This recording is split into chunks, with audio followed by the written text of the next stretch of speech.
A importância do planejamento de marketing. A gente vai trazer isso nesse vídeo aqui. Já segue a gente aqui para mais dicas como essa que a gente vai dar aqui agora.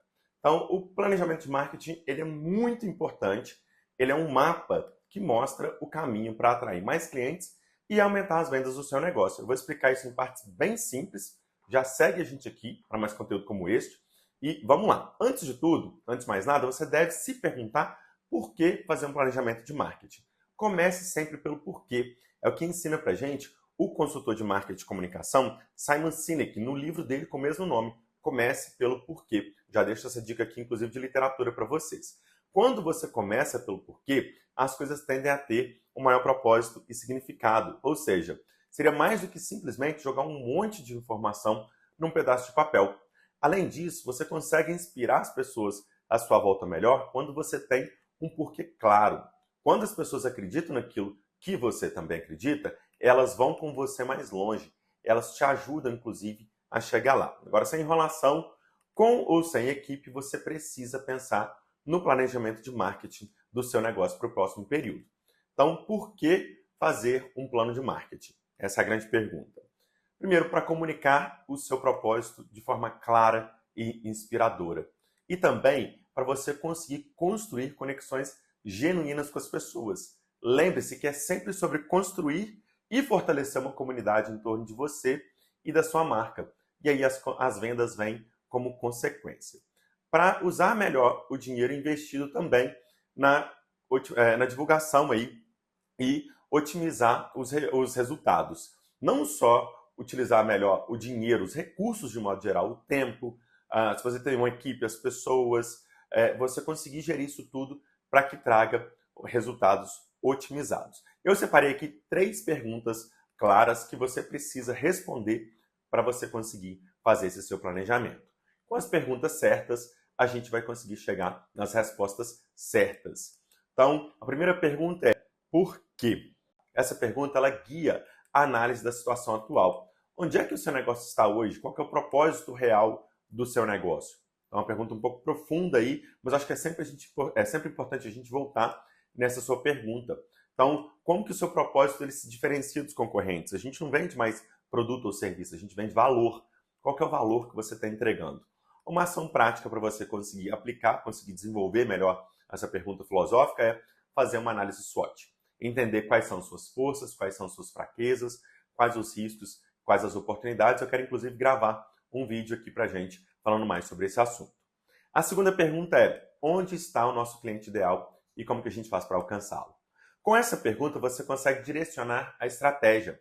Quais são os canais o nosso cliente ideal consome conteúdo? O que ele usa? Então, pensando nisso, você vai conseguir, inclusive, saber aí, responder qual que é o tipo de conteúdo que você deve publicar. E como é que a gente consegue criar conexões genuínas através deste conteúdo nesse canal de comunicação que a gente vai usar. A ação prática, nesse caso aqui, vai ser definir quais são os canais, os conteúdos que você vai criar e qual vai ser a frequência que você vai publicar esse conteúdo. E aí, a terceira pergunta é: como é que a gente sabe se está funcionando? Quais as métricas mostram para a gente se a gente está alcançando aquele propósito nosso? Então, você deve medir não só vendas. Existem as métricas primárias e métricas secundárias. A métrica primária aí, nesse caso, seria a venda. O que a gente quer no final das contas? A gente quer atrair mais gente para o nosso negócio. Então, vamos dar um exemplo. Se você tem uma página que você vende seu produto, seu serviço, você consegue medir ali como métrica secundária o acesso à página. Tem muita gente acessando a página, mas tem pouca gente comprando. Com essa métrica secundária, com essa pergunta, né, por que as pessoas estão acessando a página, mas não estão comprando, você consegue recalcular a rota ali e verificar por que não está dando certo e tentar mudar ao longo do caminho. A ação prática, nesse caso, vai ser definir quais são as métricas que você vai avaliar, de quanto em quanto tempo ela será vista e qual é a forma de registro dessa avaliação. Você precisa anotar isso em algum lugar, um pedaço de papel, uma planilha no Excel, o Notion, um bloco de notas, em algum lugar, porque o que está na cabeça da gente acaba se perdendo. Então, por fim, eu quero deixar dicas aqui que são imprescindíveis para você conseguir alcançar os resultados que você deseja aí daqui para frente para o próximo período. E a dica mais importante é: comece com uma ação simples e vai aumentando aos poucos. A gente é ocidental, por natureza a gente é cartesiano, a gente aprendeu na escola que a gente precisa dividir para entender. E aí, se você divide, você consegue enxergar quais são os pequenos passos que você precisa dar, e aí você consegue ir dando esses passos e, inclusive, vendo o progresso. Você precisa, por dica final, você precisa focar no primeiro passo, naquele que tem o maior resultado com o menor custo. Você não é a Globo, você não é o Netflix, você não precisa ser. Qualquer grande jornada começa com um pequeno passo, começa com o primeiro passo. A gente está cansado de saber disso, mas a gente tem dificuldade de colocar isso em prática. E não espere aí que você tenha o melhor tênis do melhor maratonista do mundo para começar a correr. Você já deve dar o primeiro passo com aquele calçado que você tiver acessível na sua mão, ou nos seus pés, no caso.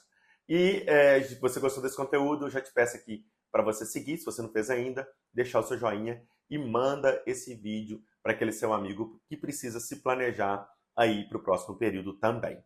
Valeu, até a próxima!